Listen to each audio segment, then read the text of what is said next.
Prem sir, ಇವತ್ತು Kantara versus Dhurandhar ಅಂತ ಹೇಳ್ಬೋದು. ಹೇಗಿರುತ್ತೆ ಇವತ್ತಿನ ಬ್ಯಾಟಲ್? ಬ್ಯಾಟಲ್ ಖಂಡಿತವಾಗಿಯೂ ಕೂಡ ತುಂಬ ಚೆನ್ನಾಗಿರತ್ತೆ. ನನಗೆ ಈ ಒಂದು ಯಾಕಂದ್ರೆ ಸಣ್ಣ ಗ್ರೌಂಡ್ ಅಂತ ಹೇಳ್ತೀವಿ, ಮುಟ್ಟಿದ್ದೆಲ್ಲ ಆಚೆ ಹೋಗುತ್ತೆ. ಇಲ್ಲಿ ಹೊಡಿಬಡಿ ಆಟಗಾರರು ತುಂಬಾ ಇಂಪಾರ್ಟೆಂಟ್ ಆಗ್ತಾರೆ. ನಾವು ಇಲ್ಲಿ ರಾಹುಲ್ ನಿಶಾಂಕ್ ಅಂತ ತಗೊಂಡ್ರೆ, ಮಧ್ಯಮ ಕ್ರಮಾಂಕ ಅಂತ ಬಂದ್ರೆ ಮಿಲ್ಲರ್ ಮತ್ತೆ ಸ್ಟಬ್ಸ್, ಹಾಗೇನೆ ರಿಜ್ವಿ ಒಂದೆರಡು ಮ್ಯಾಚ್ಗಳನ್ನು ಅದ್ಭುತವಾಗಿ ಆ ತಂಡ ಗೆಲ್ಲಿ 2 ಮ್ಯಾಚ್ ಗೆದ್ದಿದೆ ಅಂತ ಹೇಳಿದ್ರೆ ಅವ್ರ ಕೊಡುಗೆ ಕೂಡ ತುಂಬಾ ಚೆನ್ನಾಗಿದೆ.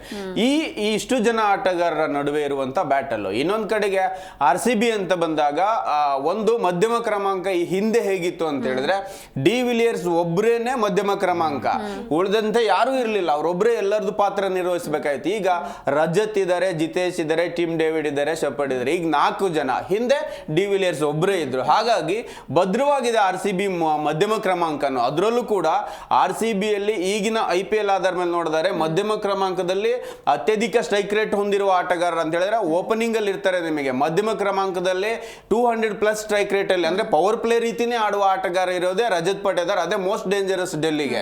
ಯಾಕಂತ ಹೇಳಿದ್ರೆ ಒಟ್ಟಾರೆ ಈಗ ಮಧ್ಯಮ ಕ್ರಮಾಂಕದಲ್ಲಿ ಬಂದಂತ 6ಗಳೇ ನಿಮಗೆ ಎಲ್ಲಾ ತಂಡದ್ದು ಸೇರಿ ಬಾರಿ 17 ಇದ್ರೆ ಅವ್ರೊಬ್ರದೇ 18 ಇದೆ ಮಿಡ್ಲ್ ಅಲ್ಲಿ ಬಂದಿರೋ ಸಿಕ್ಸರ್ಸ್. ಹಾಗಾಗಿ ಅವರಿಗೂ ತುಂಬಾ ಚೆನ್ನಾಗಿ ಗೊತ್ತು ಈ ಪವರ್ ಪ್ಲೇ ಅಲ್ಲಿ ಬ್ಯಾಟ್ ಬೀಸೋದು ಈಜಿನೇ. ನಿಮಗೆ ಸರ್ಕಲ್ ದಾಟಿಸಿದ್ರೆ ಬೌಂಡ್ರಿ ಹೋಗುತ್ತೆ. ಅದೇ ರೀತಿಯ ಪವರ್ ಪ್ಲೇ ಗೇಮ್ ನ ನಿಮಗೆ ಮಿಡ್ ವಿಕೆಟ್ ಓವರ್ಸ್ ಗಳಲ್ಲೂ ತರುವಂತ ಎಬಿಲಿಟಿ ಇರುವ ಆಟಗಾರ. ನೋಡಿ ಮೊನ್ನೆ 6 ನೆಸ್ಟ್ ಈಜಿ ಆಗಿ ಮುಂದೆ ಒಂದು ಸ್ಟೆಪ್ ಇಟ್ಟು ಹೊಡಿತಾ ಇದ್ರು. ಕೊಹ್ಲಿ ಬಂದು ಅವ್ರಿಗೆ ಪ್ರಶಂಸೆ ಮಾಡ್ತಾ ಇದ್ರು, ಹೆಂಗ್ ಹೊಡಿತೆ ಎಷ್ಟು ಈಸಿಯಾಗಿ ಹೋಗ್ತಾ ಇದೆ ಅಂತ. ಆ ನಿಟ್ಟಿನಲ್ಲಿ ತುಂಬಾ ಸ್ಟ್ರೈಕ್ ರೇಟ್ ಮೇಂಟೈನ್ ಮಾಡ್ಕೊಂಡು ಮುಂದಾಡ್ತಾರೆ. ಅದು ಮೊದಲ 2 ವಿಕೆಟ್ ಹೋಗಿರ್ಲಿ ಅಥವಾ ವಿಕೆಟ್ ಹೋಗದೇ ಇರಲಿ ಅದೇ ಸ್ಟ್ರೈಕ್ ರೇಟು.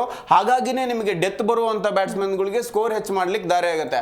ಮೊನ್ನೆ ನೋಡಿ ನಾವು 4 ವಿಕೆಟ್ ಹೋದಾಗ 200 ರನ್ ಮಾಡೋ ಎಬಿಲಿಟಿ ಇರುವ ತಂಡ ಯಾವುದೂ ಇಲ್ಲ ಸದ್ಯಕ್ಕೆ. ಅವಾಗ ಸೋತಿವಿ ನಾವು ರಾಜಸ್ಥಾನ್ ಮೇಲೆ, ಆದ್ರೂ ಕೂಡ 200+ ರನ್ ಆಗುತ್ತೆ. ಹಾಗಾಗಿ ಇವತ್ತು ರೈವಲ್ರಿ ಜೊತೆಗೆ ಬ್ಯಾಟಲ್ ಅಂತೂ ಇರುತ್ತೆ. ಮೇ ಬಿ ನನಗನ್ಸುತ್ತೆ ಓಪನಿಂಗ್ ಏನಾದ್ರೂ ಬೇಗ 2 ವಿಕೆಟ್ ನಿಶಾಂಕ ಮತ್ತೆ ರಾಹುಲ್ ವಿಕೆಟ್ ಎತ್ಕೊಂಡ್ರೆ ನಮಗೆ ರೈವಲ್ರಿ ನೋಡಕ್ ಸಿಗಲ್ಲ. ಸ್ವಲ್ಪ ಹೊತ್ತು ಅವ್ರೇನಾದ್ರೂ ಜಲಕ್ ತೋರಿಸಿದ್ರೆ ನೀವು ಹೇಳಿದಾಗ 100% ರೈವಲ್ರಿನ ನೋಡ್ಬೋದು ಇವತ್ತು.